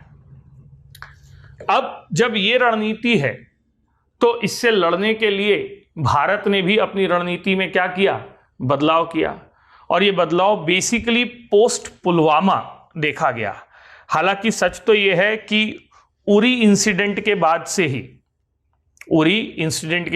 ही 2016 में उरी इंसिडेंट हुआ, तो 2016 के उरी इंसिडेंट के बाद से ही भारत ने पाकिस्तान या कश्मीर के प्रति कठोर नीति को अपना लिया था। और इसी कठोर नीति के अंतर्गत उन्होंने पहले तो ऑपरेशन ऑल आउट शुरू किया कश्मीर में, सारे आतंकियों को चुन चुन कर मारने के लिए। ठीक अभी एक दिन पहले ही नायकू नाम का जो टेररिस्ट मारा गया है, ये कहा जा रहा है कि डोभाल जी की लिस्ट में ये लास्ट, वो क्या कहेंगे, लोन वुल्फ टेररिस्ट के तौर पर था, और अब उनकी लिस्ट या एक कोड वर्ड के तौर पर ये कहा जा रहा है ये पूरी हो गई। ऑपरेशन ऑल आउट के साथ हमने डिप्लोमेटिक वैक्यूम या डिप्लोमेटिक शून्यता की स्थिति को भी जन्म दिया। हमने पाकिस्तान के साथ अपने ज़्यादातर टाइज जो थे, ट्रैक 1, ट्रैक 2, ट्रैक 3, यानी बातचीत के लेवल के जितने भी चैनल थे, उन चैनल्स को एक एक करके क्या कर दिया, बंद कर दिया। ये दिखाता है कि कश्मीर के प्रति अब भारत का रवैया उदार नहीं, क्या है, कठोर है। और इस कठोर रवैये की तीसरी जो इबारत लिखी गई उसी का नाम था सर्जिकल स्ट्राइक। 1971 के बाद पहली बार भारत की सेनाओं ने पाकिस्तानी वायुसेना का अतिक्रमण करते हुए वहां जाकर आतंकी जो कैंप थे उनको तबाह किया। तो पुलवामा हमले के बाद, या आप ये कह सकते हैं कि कश्मीर में हो रहे उरी हमले के बाद से भारत की रणनीति बदली, जिसमें पुलवामा के बाद बड़े बदलाव या बड़े परिवर्तन देखे गए।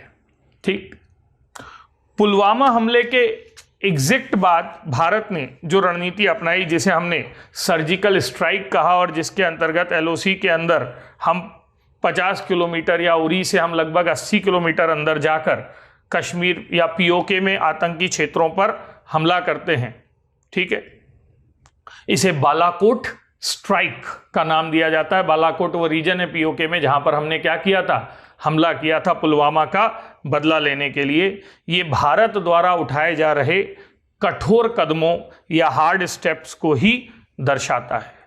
इन इट्स क्या कहेंगे, मिलिट्री स्टेप्स को सहायता देने के लिए हमने बहुत सारे डिप्लोमेटिक स्टेप्स भी उठाए हैं, और डिप्लोमेटिक स्टेप्स के अंतर्गत ही सार्क सम्मेलन जो हुआ उसके बाद हमने बहुत सफलतापूर्वक पाकिस्तान को उससे क्या किया, बाहर किया। मोदी जी ने अपने दूसरे शपथ ग्रहण समारोह में सारे सार्क देशों के लोगों को, बिम्स्टेक देशों के लोगों को बुलाया, लेकिन इस बार पाकिस्तान को उन्होंने कठोर संदेश दिया। इसके अलावा FATF के अंतर्गत हमने दबाव डालकर पाकिस्तान को ग्रे लिस्ट में डाला है, और लगातार ग्रे लिस्ट रिव्यू करते हुए भविष्य में ये संभावना है कि पाकिस्तान ब्लैक लिस्ट में भी डाला जा सकता है। इस पे FATF पर अलग से हम बात कर सकते हैं। ठीक, इसके अलावा हमने विभिन्न अंतर्राष्ट्रीय मंचों पर पाकिस्तान की वास्तविकता को बताते हुए, जहां पर पाकिस्तान के प्रोपेगेंडा को सफलतापूर्वक काउंटर किया है, चाहे वो UNHCR की बात हो जहां पर कश्मीर की बात उठाई गई, या यूनाइटेड नेशन सिक्योरिटी काउंसिल की बैठक वो हो, या सिक्योरिटी काउंसिल कह रहा हूँ, महासभा के अंतर्गत संबोधन हो, हर जगह हमने कश्मीर को के प्रोपेगेंडे को क्या किया, बंद किया। सबसे बड़ी बात यह है कि जब हमने पाकिस्तान पर सर्जिकल स्ट्राइक की, तो मुस्लिम कंट्रीज का जो समूह है, organisation of Islamic states, OIS, ठीक है ना, या इस्लामिक कंट्रीज, उसके अधिकांश देशों ने भारत का समर्थन किया या उन्होंने भारत का विरोध नहीं किया। यानी सर्जिकल स्ट्राइक के बीच पाकिस्तान को अंतर्राष्ट्रीय मंचों पर अकेला कर देना, अंतर्राष्ट्रीय मंचों पर समर्थन न जुटाने देना, ये भी हमारी कठोर नीति या हमारी डिप्लोमेटिक सफलता के उदाहरण के तौर पर ही देखा जाएगा। इसके अलावा हमने MFN का दर्जा पाकिस्तान से वापस ले लिया है, और इसके बाद भी WTA जैसे मंचों पर जो विरोध हुआ है हमने उसको दरकिनार किया। ये सारे आपको ये पूछेंगे कश्मीर के प्रति भारत की नीति कठोर कैसे हो रही है, तो ये सब बताइए। ठीक, इंडस ट्रीटी के अंतर्गत ठीक अभी भी कुछ नदियों का पानी जो हम उदारता पूर्वक किसको दे रहे थे, पाकिस्तान को दे रहे थे, तो अब हमने निर्णय लिया है कि कश्मीर से जा रही नदियां, कम से कम झेलम चिनाब जो हैं, इन नदियों के जल का जितना हिस्सा हमारे अंतर्गत आता है हम बांध बनाकर उस पानी को रोकने की कोशिश करेंगे, जो कहीं ना कहीं पाकिस्तान के भविष्य में, जो वैसे ही सूखे से मर रहा है, तो भविष्य में पाकिस्तान की क्या कहेंगे जल सुरक्षा के लिए बहुत घातक हो सकता है। ठीक, और अंतिम रूप से यदि कहा जाए तो पाकिस्तान के ताबूत में या कश्मीर के प्रति हमारे कठोर रवैये का आखिरी जो पंच था वो था 370 को या 35A को समाप्त कर देना। 31 अक्टूबर 2019 के बाद कश्मीर का इंटीग्रेशन भारत में पूर्ण हुआ ऐसा कहा जाता है। 31 अक्टूबर 2019 के बाद कश्मीर को हमने अपनी सुविधा के अनुरूप 2 यूनियन टेरिटरीज में बांटकर प्रशासित करने का निर्णय लिया है, या 370 और 35A हटने के बाद कश्मीर के अलगाववादियों की, उग्रवादियों की जो कहेंगे कमर टूट गई है, और ये हमारी तरफ से रणनीति में लाया गया नया बदलाव है। तो एक प्रश्न बन सकता है कि जम्मू कश्मीर के आतंकवाद के प्रति सरकार के कठोर रवैये का विवरण प्रस्तुत करें, या क्या कश्मीर के प्रति भारत की नीति अब बोली से चलकर गोली पर आकर ठहर गई है, इस बारे में बतलाएं। तो यही नई प्रवृत्तियां होंगी या नई प्रवृत्तियों के तौर पर बताया जा सकता है। अब मुद्दा यह है कि आगे की राह क्या है। आगे की राह यह है कि हमको अब 3 मंचों पर कश्मीर की लड़ाई को लड़ना है। पहला मंच जो है वो विकासात्मक मंच है, जिसके अंतर्गत हमको ये सुनिश्चित करना है कि जो कश्मीर क्षेत्र है वहां पर ठीक इंफ्रास्ट्रक्चरल डेवलपमेंट, यानी रोड ट्रांसपोर्ट, रेल ट्रांसपोर्ट, जैसे जो बारामूला से लेकर श्रीनगर तक ट्रेन का विस्तार किया जा रहा है, ये बहुत तेजी से हो। हमको ये भी देखना है कि लद्दाख क्षेत्र और जम्मू और कश्मीर क्षेत्र अब इंडिपेंडेंट, पहले तो ये कहते थे कि भाई चूंकि पाकिस्तान कश्मीर की विधानसभा के बिना हम इसका विभाजन नहीं कर सकते, इसलिए विकास नहीं हो रहा है, तो हमको लद्दाख क्षेत्र का तीव्र विकास करना पड़ेगा, और जम्मू क्षेत्र को, ठीक है ना, जम्मू, लद्दाख और कश्मीर के लिए अलग अलग रणनीति बनाकर काम करना पड़ेगा, क्योंकि जिन जगहों पर आतंकवाद है वो तो मूल रूप से कश्मीर के 4 जिले ही हैं। तो इन जिलों पर फोकस करके डेवलपमेंटल स्ट्रेटजी के तहत काम किया जाए। यहां पर लोकल इलेक्शंस को दिया जाना, यहां प्रभावी आत्मसमर्पण की योजना को लाना, यहां सिविक एक्शन प्लान जिसको हम कहते हैं, इसके द्वारा लोगों की मदद करना, नेचुरल डिजास्टर्स में जोड़ना, यानी ये कोशिश की जानी चाहिए कि कश्मीर के विकास के द्वारा हम वहां की जनता के दिल को जीतने की कोशिश करें। दूसरा, हमने इस एसपीजी कमांडोज से लेकर वहां पर, ठीक है, सेना की तैनाती को अभी बढ़ाया है। तो हमें ये कोशिश करनी होगी कि ज़रूरतों को देखते हुए, ठीक, सैन्य प्रभाव को धीरे धीरे डाइल्यूट किया जाए, चाहे वो एफस्पा को डाइल्यूट करने की बात हो, चाहे सैनिकों की तैनाती को अब धीरे धीरे बटालियंस वहाँ पर कम की जा रही हैं, या फिर वहाँ पर सोशल मीडिया की आज़ादी को रिस्टोर करने की बात हो, तो हमें इस दिशा में भी काम करना पड़ेगा। लेकिन डिप्लोमेटिक चैनल के तहत हमको ये सुनिश्चित करना पड़ेगा कि या तो पाकिस्तान हमारी शर्तों पर बातचीत के मंच पर आने के लिए तैयार हो जाए, या फिर उसे अंतर्राष्ट्रीय समुदाय में इतना अलग थलग कर दिया जाए कि यदि कल को हम पीओके को लेकर या कश्मीर को लेकर कोई और कठोर कदम उठाते भी हैं तो दुनिया हमारे साथ खड़ी हो, ना कि किसके साथ, पाकिस्तान के साथ। क्योंकि अभी भी चीन, तुर्की, मलेशिया जैसे देश जो हैं उन्होंने खुलकर 370 के बाद पाकिस्तान और कश्मीर के अलगाववादियों के पक्ष में बात कही है। ठीक, मलेशिया के व्यक्ति, तुर्की के और चीन के प्रीमियर्स के स्टेटमेंट्स इसका उदाहरण है। तो हमें इनसे अलग से बात करके पाकिस्तान को और अलग थलग करने की कोशिश करनी होगी। ठीक, डीरेडिकलाइजेशन की जो बात है उसको लाना पड़ेगा, वहाँ के लोगों के कौशल विकास के लिए काम करना होगा। उड़ान जैसी योजना वहाँ औद्योगिकरण के लिए लाई गई थी, तो उसको हमको प्रभावी रूप से लागू करना होगा।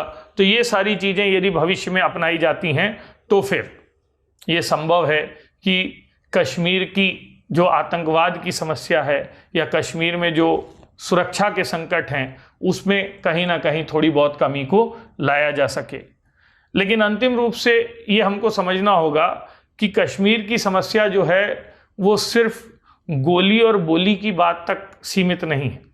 हमारे पूर्व प्रधानमंत्री अटल बिहारी वाजपेयी जी ने कहा था कि कश्मीर का समाधान 3 सिद्धांतों पर होना चाहिए, और वो 3 सिद्धांत मैं बता रहा हूं जिनका प्रयोग आप आंसर में कर सकते हैं।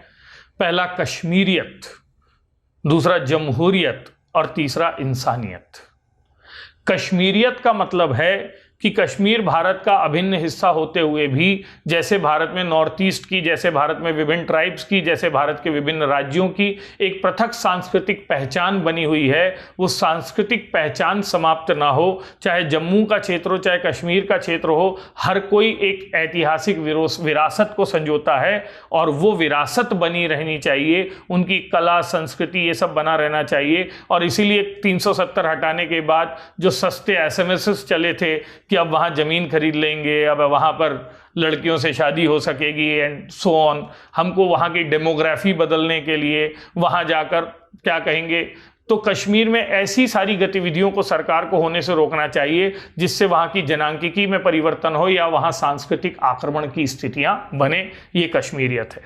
जमहूरियत का मतलब यह है कि वहाँ के अलगाववादी हों, ठीक, प्रो पाकिस्तानी हों, आज़ादी के समर्थक हों, अलगाववादी हों, सबको मुख्य धारा में लाया जा सकता है। हमने नागालैंड में जो विद्रोही थे वो कश्मीर से ज़्यादा अलगाववादी सोच रखते थे।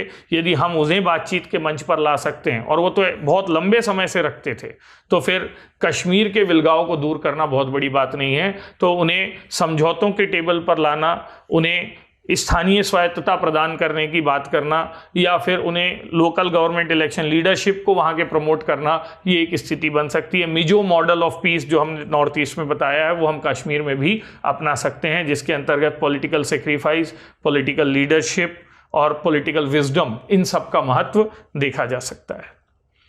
कश्मीरियत और जमहूरियत के बाद जो तीसरी बात इंसानियत की है वो ये कहकर है कि किसी भी जनता को आप बलपूर्वक, दबावपूर्वक अपने से जोड़कर नहीं रख सकते, और यदि आप ऐसा कर रहे हैं तो वो उसके मूल अधिकारों का, मानव अधिकारों का हनन है। तो यदि कश्मीर की बहुसंख्यक जनता ये सोचती है कि भारत में विलय गलत है या उसे भारत के साथ नहीं होना चाहिए, तो फिर तो दिल जीतना ही एकमात्र उपाय है।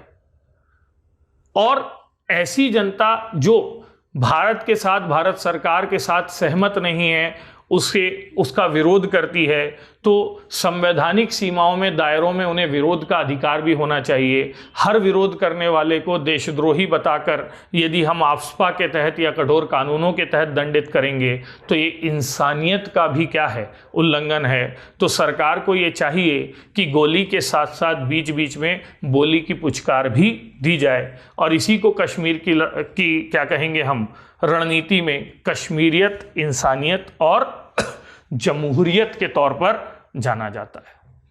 ठीक है, मेरा तो ये मानना है कि कश्मीर के आतंकियों को भी हम नक्सलियों की तरह, नॉर्थ ईस्ट के उग्रवादियों की तरह 2 श्रेणियों में बांटे। एक मजबूत आतंकी, एक मजबूर आतंकी। मजबूत का मतलब है जो विचारधारा से, ठीक है, पूरी तरीके से पतित हो चुके हैं, जो भारत के प्रति घोर घृणा रखते हैं, जो प्रो पाकिस्तान एटीट्यूड रखते हैं, जो आईएसआई के पैसे या पेरोल पर पलते हैं, या जो संकीर्ण इस्लामिक कट्टर मानसिकता को रखते हैं। अब इसमें चाहे वो हुर्रियत के लोग हों, चाहे गिलानी हो, चाहे अंदाबीज हों, या फिर आपके टेरर आउटफिट्स हों के नेता हों, सलाहुद्दीन हो, मसूद अजहर हों, हम किसी भी रूप में इनसे कोई बातचीत या समझौते की स्थिति पे तो नहीं आ सकते। मेरा मानना है कि इन मजबूत आतंकियों के प्रति डाबोल नीति, अजीत डाबोल जी की जो नीति है, वही नीति अप्रोप्रिएट नीति है। या तो इन्हें गिरफ्तार किया जाए और ड्यू प्रोसेस ऑफ लॉ के तहत ट्रायल के द्वारा सजा दी जाए, या फिर जो अभी ऑल आउट हो रहा है उसके थ्रू जितनी सफाई और हो सकती है वो निरंतर जारी रखिए। लेकिन जो मजबूर आतंकी हैं, जो ब्रेन वॉश से आतंकी बने हैं, वो पत्थरबाज हार्डकोर आतंकी नहीं। ठीक है, वो व्यक्ति जिसे क्या कहेंगे, जिसके परिवार के साथ दुर्घटना हुई, जिसके तहत वो आतंकी बन गया, वो कोई मजबूत आतंकी नहीं है। हमें यह समझाने की जरूरत है कि जब बड़ी सुरक्षात्मक कार्यवाही होती है तो एक शब्द होता है कोलेटरल डैमेज, और उस कोलेटरल डैमेज के लिए कोई जिम्मेदार नहीं होता है। कश्मीर में जो मजबूर आतंकियों का एक बड़ा तबका है वो इसलिए बना कि सैन्य कार्यवाहियों में या सैन्य बलों की कार्यवाहियों में, अब मान लीजिए अभी नाइकू के खिलाफ कार्यवाही की, एक बड़े घर को उड़ा दिया गया, अब उस दौरान मान लो 2-4 आम नागरिक मारे जाते हैं जिनके बच्चे ये देखते हैं कि भारत की सेना ने बम से उड़ाया जिसमें उनके माँ बाप मर गए, तो मिशन कश्मीर वाले ऋतिक रोशन बनेंगे कि नहीं? तो हमको ये देखना है, हमको ये समझना है कि ऐसे मजबूर आतंकी जिनका एक कड़वा इतिहास है, या जो ब्रेन वॉश के कारण बने हैं, या जो पैसों की मजबूरी में बने हैं, इन लोगों को वापसी का, घर वापसी का, आत्मसमर्पण का एक मौका जरूर मिलना चाहिए। और इस तरह यदि हम कश्मीर में आतंकवाद से लड़ाई लड़ने की कोशिश करेंगे तो ये लड़ाई जरूर सफल होगी। ठीक, कश्मीर की कहानी को कहते हुए कई बार मेरे द्वारा एक क्या कहेंगे, उदाहरण को दिया जाता है। वो उदाहरण शायद मैंने ओरिएंटेशन क्लास में भी दिया हो। उस उदाहरण को सुनते हुए ये बहुत संभव है कि कुछ लोग उसे जेंडर बायस से जोड़ें, लेकिन मैं फिर भी उसको अपने तरीके से आपको पुनः बताना चाहूँगा। मेरा मानना है कि कश्मीर जो है वो एक क्षेत्र नहीं, एक जीते जाते इंसान की तरह है, जिसका दिल पाकिस्तान में बसता है, लेकिन उसका बलात् विवाह भारत से हो गया, या उसके पिता ने उसको किसी और के साथ जोड़ दिया। अब भारत लंबे समय से यह कोशिश कर रहा है कि वो इस पवित्र बंधन को निभाते हुए विवाह के उसका दिल जीतने में सफल होगा, लेकिन कश्मीर जो है उसका एक बड़ा हिस्सा ऐसे भी है जो आज भी पाकिस्तान के साथ दिल का रिश्ता रखे हुए है, और ये दिल का रिश्ता कहीं ना कहीं भारत के साथ, जिसके साथ उसका विवाह हुआ है, गलत है, अनैतिक है। और इसीलिए धीरे धीरे भारत का सब्र जवाब दे गया है। भारत ने मान लिया है कि हम दिल दे चुके सनम की तरह हृदय परिवर्तन नहीं होगा, ये मनमर्जियों वाली हरकत है, और इसीलिए इस हरकत को यदि रोकना है तो हमें कठोर कदम उठाने पड़ेंगे। तो अंततः एक दिन भारत ने कश्मीर से कह दिया कि अब हम तुम्हारी आज़ादी पर थोड़ी रोक लगाएंगे, क्योंकि तुम्हारी आज़ादी स्वच्छंदता में बदलती जा रही है। उस रोक का नाम ही है 370 को हटाना या 35A के अधिकारों को समाप्त करना। कुल मिलाकर हमने ये कहा कि अब घर से बाहर कदम निकाल कर देख, हम टांग तोड़ देंगे। तो यही वो तरीका है जिसके माध्यम से हमने अभी एक कठोर संदेश देने की कोशिश की है। ये पूछा जा रहा है कि 370 हटाने के बाद हमारी सुरक्षा चुनौतियों पर क्या प्रभाव पड़ेगा। ये अंतिम हिस्सा है जम्मू कश्मीर से जुड़ा। दोनों बातें, यानी यदि कोई मुझसे पूछे कि 370 और 35A हटाने के बाद सुरक्षा चुनौतियां बढ़ेंगी, तो मैं हाँ बोल सकता हूं, हाँ बढ़ सकती हैं। और यदि कोई मुझसे कहे कि 370 हटाने के बाद कश्मीर की सुरक्षा चुनौतियां कम हो जाएंगी, तो मैं कहूंगा हाँ कम भी हो सकती हैं। अब देखिए, पूरा अनुमान तो 6 महीने से ज्यादा के उसके बाद ही हो सकता था, लेकिन उसी बीच ये कोविड का मामला आ गया जिसमें ट्रू एनालिसिस का मौका नहीं मिला। लेकिन ये देखा जा रहा है कि सुरक्षा चुनौतियां तात्कालिक तौर पर तो क्या हो गई हैं, घट गई हैं। और घट इसलिए गई हैं क्योंकि 370 या 35A हटने के बाद हमने सबसे पहले तो कश्मीर के एडमिनिस्ट्रेशन पर कठोर नियंत्रण कर लिया है, क्योंकि हमने उसको 2 हिस्सों में बांट दिया है, कश्मीर, जम्मू कश्मीर एंड लद्दाख। अब जम्मू कश्मीर पर यूनियन टेरिटरी की तरह जब प्रशासन होगा तो वहाँ पर जो लोकल सपोर्ट टेररिस्ट को मिलता था, स्टेट स्पॉन्सर्ड जो टेरर होता था, वो धीरे धीरे क्या हो जाएगा, कम हो जाएगा। तो पहला कारण ये है, यानी मैं ये कह रहा हूं कि जो स्टेट गवर्नमेंट का ठीक पर्दे के पीछे से सपोर्ट होता था, वो सपोर्ट खत्म हो गया है। तो जब सेंट्रल गवर्नमेंट जम्मू कश्मीर को सीधे रेगुलेट करेगी, कंट्रोल करेगी, तो आतंकवाद घटना स्वाभाविक है और ये हमने किया है। ठीक है। दूसरी बात, इसके द्वारा हमने ये संदेश भी दे दिया कि हम वहां के पॉलिटिकल पार्टीज या प्रेशर ग्रुप्स के दबाव में आने वाले नहीं हैं, यानी भारत अब किसी तरीके के समझौते के पक्ष में नहीं है। वो फारूक अब्दुल्ला जिसने कहा था कि भारत की पीढ़ियां देखेंगी परिणाम यदि 370 हटा, तो वो फारूक अब्दुल्ला अब ये कह रहा है कि कम से कम घर से तो निकलने दो। तो फारूक अब्दुल्ला जी हों, ठीक, मुफ्ती हों, महबूबा मुफ्ती हों, ठीक, सबको भारत ने एक कठोर मैसेज दे दिया है कि आपने बहुत पाल लिया सपेरों, क्या कहेंगे, ठीक है ना, सांपों को अपने अंदर, अब हम और पालने की अनुमति नहीं दे सकते। तो जब ये पालेंगे नहीं तो वो घटेंगे। ठीक। तीसरा, 370 हटाने के बाद जो हमने प्रिकॉशनरी मेजर्स मतलब प्रिवेंटिव मेजर्स लिए हैं, निवारक उपाय अपनाए हैं, चाहे वो सोशल मीडिया पर रोक हो, चाहे वो तैनाती को बढ़ाना हो, निश्चित तौर पर इन प्रिवेंटिव मेजर्स से भी सुरक्षा चिंताएं क्या होंगी, कम होंगी, क्योंकि निगरानी बढ़ेगी। चौथे लेवल पर यह कहा जा सकता है कि 370 हटाने के बाद भी हमने ऑपरेशन ऑल क्लियर जैसे, वो ऑपरेशन ऑल आउट जैसे अभियानों को जारी रखा है और हम लगातार कश्मीर के आतंकियों को क्या कर रहे हैं, खोज कर मारने की कोशिश कर रहे हैं। तो इसके द्वारा भी सुरक्षा चुनौतियां कम हो जाएंगी।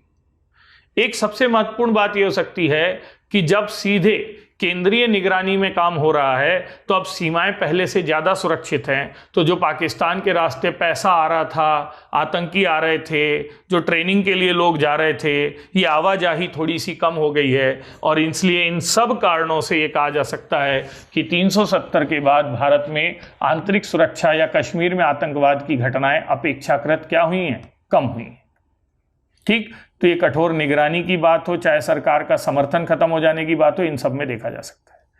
लेकिन एक दूसरा पक्ष भी है जो कह रहा है कि ये तूफान के पहले की शांति है।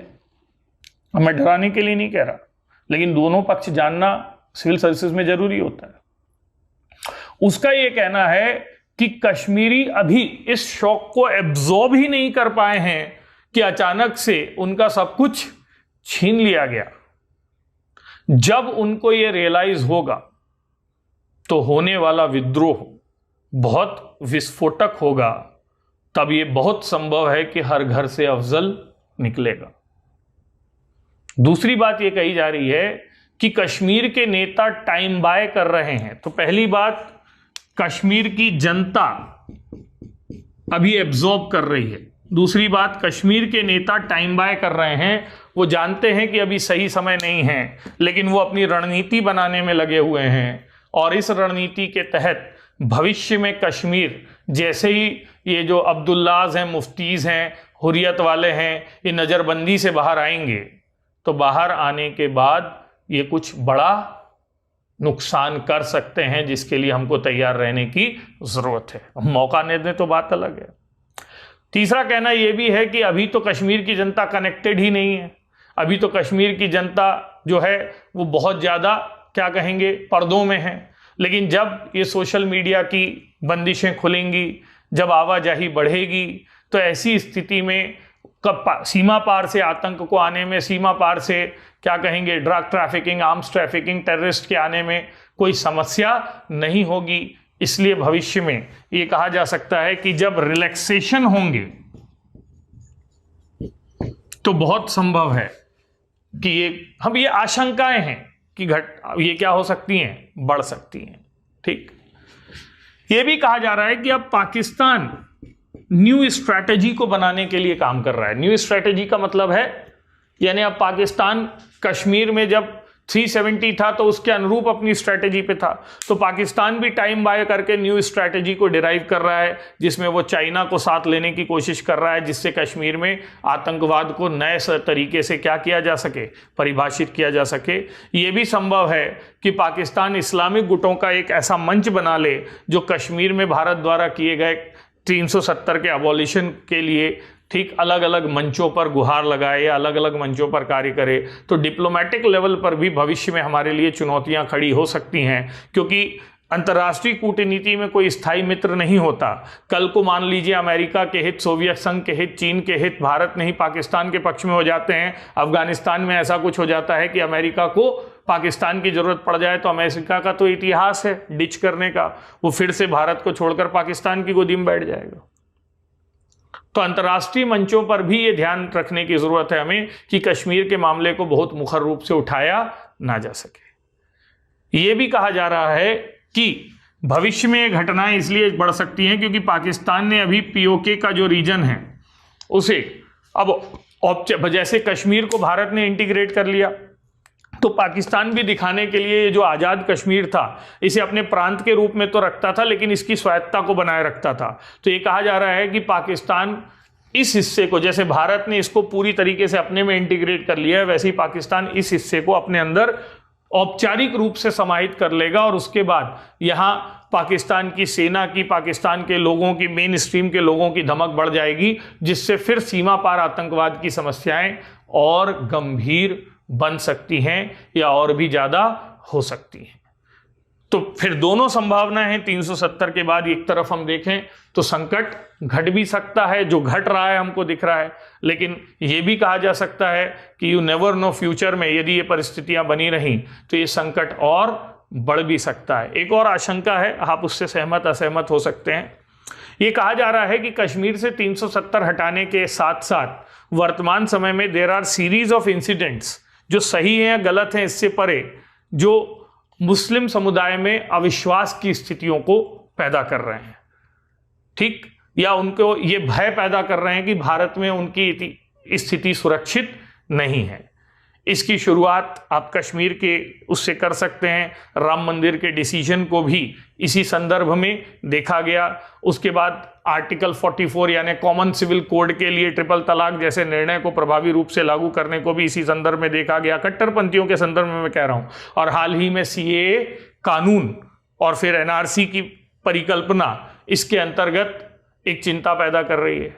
यदि भारत के मुस्लिम वास्तव में भारत सरकार के प्रति अविश्वास से ग्रसित हो जाते हैं तो ये मुस्लिम आंतरिक स्तर पर जिस विद्रोह के साथ सबसे पहले खड़े नजर आएंगे वो कश्मीर का आंतरिक विद्रोह होगा। और कश्मीर में ह्यूमन राइट्स वायलेशन की बात यदि इस पैमाने पर उभारी गई तो भविष्य में ये भी एक संकट का कारण बन सकता है कि कट्टरपंथी मुस्लिम समुदाय भारत के अंदर अपनी पहली लड़ाई कश्मीर से शुरू करे। मैं ये सब संदेह अजम्पशन के आधार पर, परिकल्पना के आधार पर बता रहा हूं, लेकिन आपकी तरह मेरी भी यही इच्छा है कि ये संदेह खारिज हों और कश्मीर का जो भारत में एक इंटीग्रेशन, कंप्लीट इंटीग्रेशन हुआ है वो और मजबूत हो और कल को हम पीओके के साथ पूरे कश्मीर को भारत के किसी भी अन्य राज्य की तरह अभिन्न रूप में भारत से जोड़ सकें। तो यही है कश्मीर में आतंकवाद। तो कश्मीर में आतंक के अंतर्गत अभी एक नया मुद्दा उभर कर सामने आया है और उस मुद्दे में ये चर्चा की जा रही है कि भारत कश्मीर के आतंकवाद को रोकने के लिए डिप्लोमेटिक लेवल पर जो सबसे बड़ा काम कर रहा है वो ये है कि हम पाकिस्तान को FATF की ग्रे लिस्ट से ब्लैक लिस्ट में डलवा दें, और जैसे ही पाकिस्तान FATF की ग्रे लिस्ट से ब्लैक लिस्ट में चला जाएगा तो उसके द्वारा टेरर फंड करने की जो परिस्थितियां हैं वो कमज़ोर हो जाएंगी और धीरे धीरे जब आतंकवादियों को, कश्मीर के अलगाववादियों को पैसा नहीं मिलेगा तो कश्मीर में आतंकवाद कमज़ोर हो जाएगा। लेकिन इसको काउंटर करने के लिए अब ISI ने भी एक नई रणनीति निकाल ली है और उन्होंने एक मंच बना लिया है जिसका नाम है TRF, द रेजिस्टेंस फ्रंट। और अब वो पर्दे के पीछे से इस TRF के झंडे तले फंडिंग कर रहा है ताकि FATF के जो 27 पॉइंट्स थे उनको भी पूरा कर सके और उस पर यह आरोप भी ना लगे कि वो टेरर फंडिंग कर रहा है। तो आपसे पूछा जा सकता है कि FATF के प्रतिबंधों से बचने के लिए पाकिस्तान द्वारा क्या नई रणनीति अपनाई जा रही है। FATF एंड ISI, इसको मैं अलग से समझाने की कोशिश कर रहा हूं। तो पहले देखिए FATF क्या है।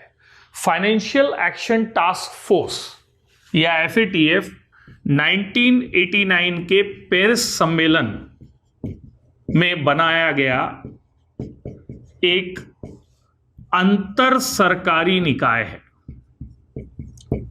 इंटर गवर्नमेंटल पैनल है। और इस इंटर गवर्नमेंटल पैनल का मतलब है यहां विभिन्न देशों के प्रतिनिधि शामिल होते हैं, जिसका उद्देश्य था दुनिया में मनी लॉन्ड्रिंग को रोकना। यानी एफएटीएफ विशुद्ध रूप से आर्थिक अपराधों को रोकने के लिए बनाया गया समूह था। मनी लॉन्ड्रिंग का मतलब होता है धन शोधन, आगे हम एक पूरे टॉपिक में पढ़ेंगे इसको। धन शोधन का मतलब होता है अवैध स्रोतों से प्राप्त धन को घुमाकर वैध बनाना। तो दुनिया भर में money laundering, drug trafficking, arms trafficking, गलत तरीकों से करप्शन, इनसे जुड़ा जो पैसा है उसको साफ करने की जो घटनाएं हैं उन पर निगरानी रखने वाले समूह का नाम था एफएटीएफ या फाइनेंशियल एक्शन टास्क फोर्स। इस फाइनेंशियल एक्शन टास्क फोर्स को 2001 में एक जिम्मेदारी दी गई और उस जिम्मेदारी का नाम था कि भाई जब आप गंदे पैसे पर निगाह रख रहे हो तो गंदा पैसा तो ज्यादातर टेरर को फंड करने में यूज हो रहा है, कि आप टेरर फंडिंग की निगरानी करें।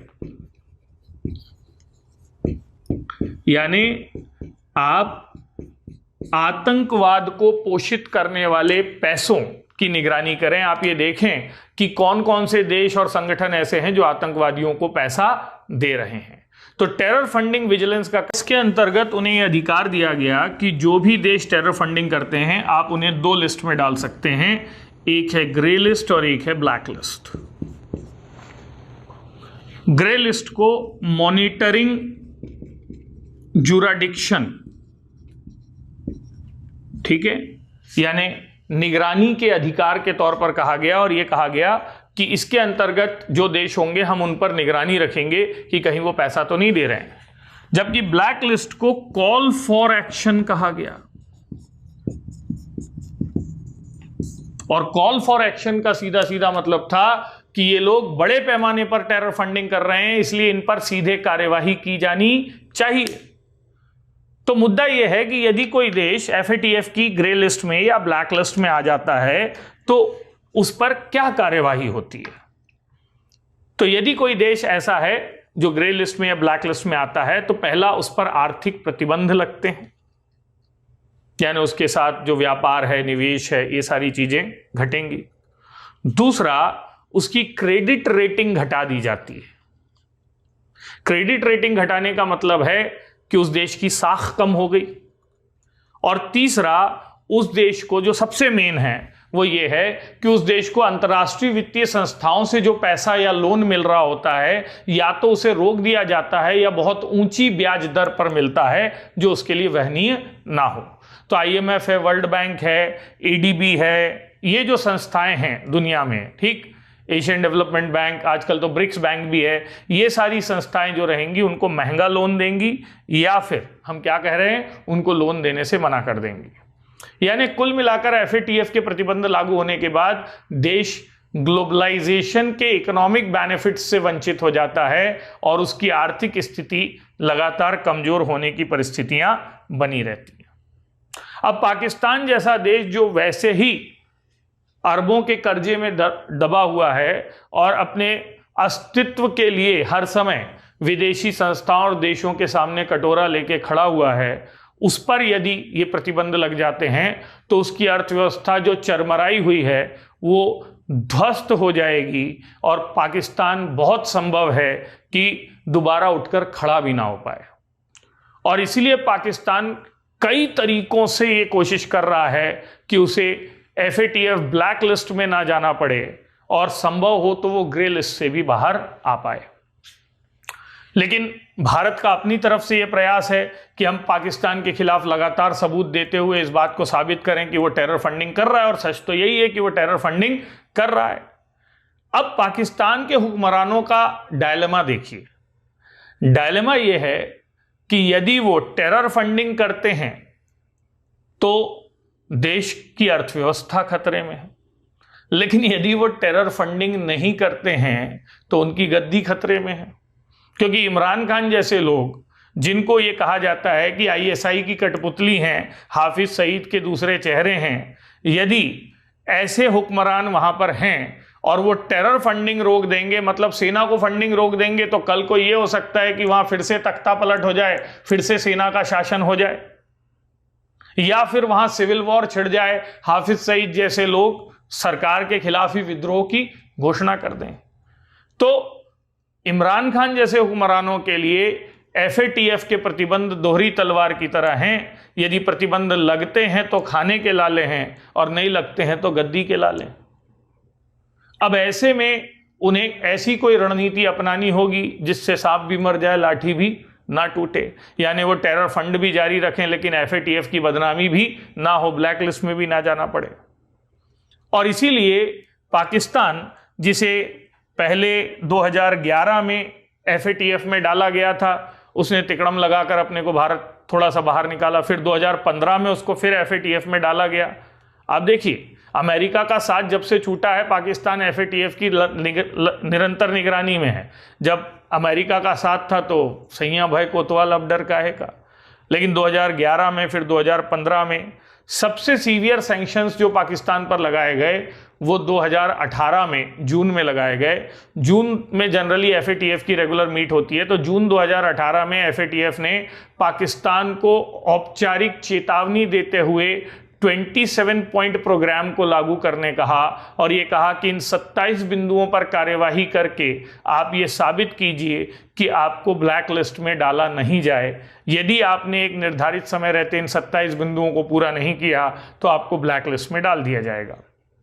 जून 2018 के इस वार्निंग के बाद फरवरी 2019 में, ठीक, या फरवरी की उसको छोड़ भी दें हम, एक रिव्यू हुआ और फिर जो अगला रिव्यू हुआ वो अक्टूबर 2019 में हुआ। मैं फिर से कह रहा हूं, जून 2018 के बाद अक्टूबर 2019 के रिव्यू में फिर से पाकिस्तान को एक आ गया कि आप 27 पॉइंट एजेंडे को पूरा करने में पूरे रूप में विफल रहे हैं।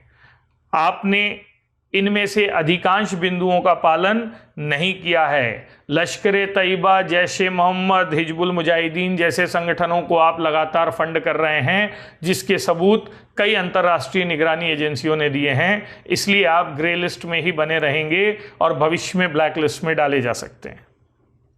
लास्ट रिव्यू फरवरी 2020 में हुआ, मतलब अभी कोविड संकट के 1 महीने पहले।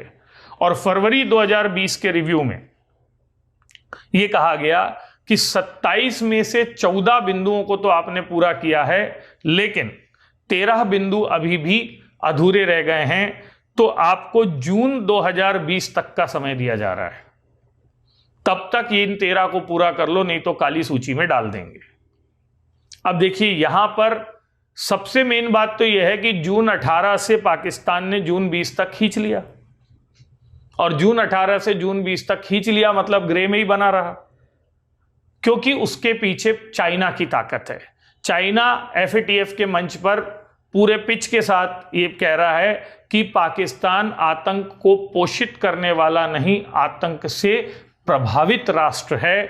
वो खुद आतंकवाद से ग्रसित राष्ट्र है। बलूचिस्तान से लेकर कश्मीर के पीओके हिस्से तक वहां आतंकवाद, अलगाववाद है, जो सरकार के छत्र छाया में नहीं, ठीक, क्या कहेंगे, स्वयं सेवी मोड में या सेल्फ इवॉल्व्ड मोड में काम कर रहा है। चाइना इस बात की पुष्टि करता है। तो चूंकि पाकिस्तान को चाइना का समर्थन है, उसे लगता है कि कहीं ना कहीं वो इससे बच जाएगा। अब देखिए, जून 2020 तो आने वाला है, अब 1 महीने बाद।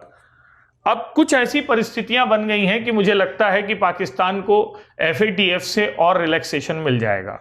और इस और रिलैक्सेशन मिलने की 2-3 वजह हैं। पहली वजह, और जो सबसे बड़ी वजह है, अब दुनिया में हर समस्या के लिए दी जाएगी, कि कोविड संकट के चलते अब निगरानी करना संभव नहीं था कि पाकिस्तान ने कितना काम किया है। हम वैसे भी अपने लोगों को बचाते कि आपके एफएटीएफ के बिंदु पूरे करते, और यह भी कहा जा सकता है कि जून में संभव है कि एफएटीएफ की बैठक ही ना हो। तो इसलिए पाकिस्तान ने थोड़ा टाइम तो बाय कर लिया है कि अभी 6 महीने उसको कुछ नहीं होगा। और एफएटीएफ ने स्वयं ये कहा है कि हम अभी किसी भी देश पर कोई कार्यवाही नहीं करेंगे, उसको थोड़े दिनों के लिए क्या रखेंगे, सस्पेंड रखेंगे। तो इससे पाकिस्तान के सांस में सांस आई है। और इसी दौरान आईएसआई ने एक नई रणनीति अपनानी शुरू की है, जिसका नाम है the resistance front, the resistance front, ये बहुत ध्यान रखिएगा। द रेजिस्टेंस फ्रंट के बारे में ये कहा जा रहा है कि उन्होंने एक इंडिजीनियस टेरर आउटफिट, स्वदेशी आतंकी मंच बना लिया है, जिसे उसने आतंकवाद नाम से ना जोड़कर किस नाम से जोड़ा है? प्रतिरोध से जोड़ा है। और जैसे ही रेजिस्टेंस से जोड़ेंगे तो अब वो आतंकवाद नहीं होगा, वो आजादी के मसीहा हो जाएंगे, वो मुजाहिदीन हो जाएंगे, वो विद्रोही हो जाएंगे, वो प्रतिरोधी हो जाएंगे, यानी वो अब पॉजिटिव नामों से क्या होंगे? जाने जाएंगे। और उसने जो पैसा जैशे मोहम्मद, लश्कर तैयबा, हिजबुल मुजाहिदीन, इंडियन मुजाहिदीन, इन सब को दिया जाता था, वो पैसा इसको देना शुरू कर दिया है पर्दे के पीछे से, द रेजिस्टेंट फ्रंट को।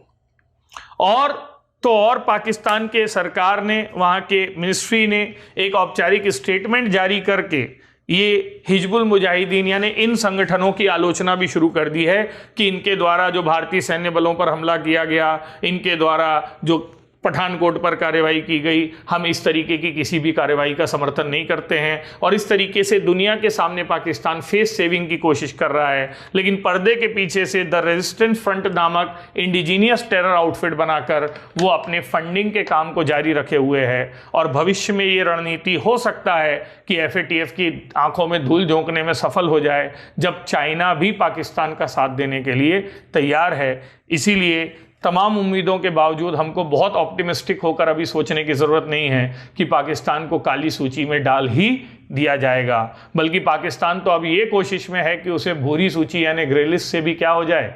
बाहर निकाल दिया जाए। और कोविड संकट पाकिस्तान के लिए संदर्भ में वरदान भी साबित हो तो कोई बड़ी बात नहीं है। तो ये FATF से जुड़ी, टेरर फंडिंग से जुड़ी बातें थी जो पाकिस्तान के संदर्भ में या पाकिस्तान प्रेरित जम्मू कश्मीर आतंकवाद के संदर्भ में प्रश्न बनकर पूछी जा सकती है।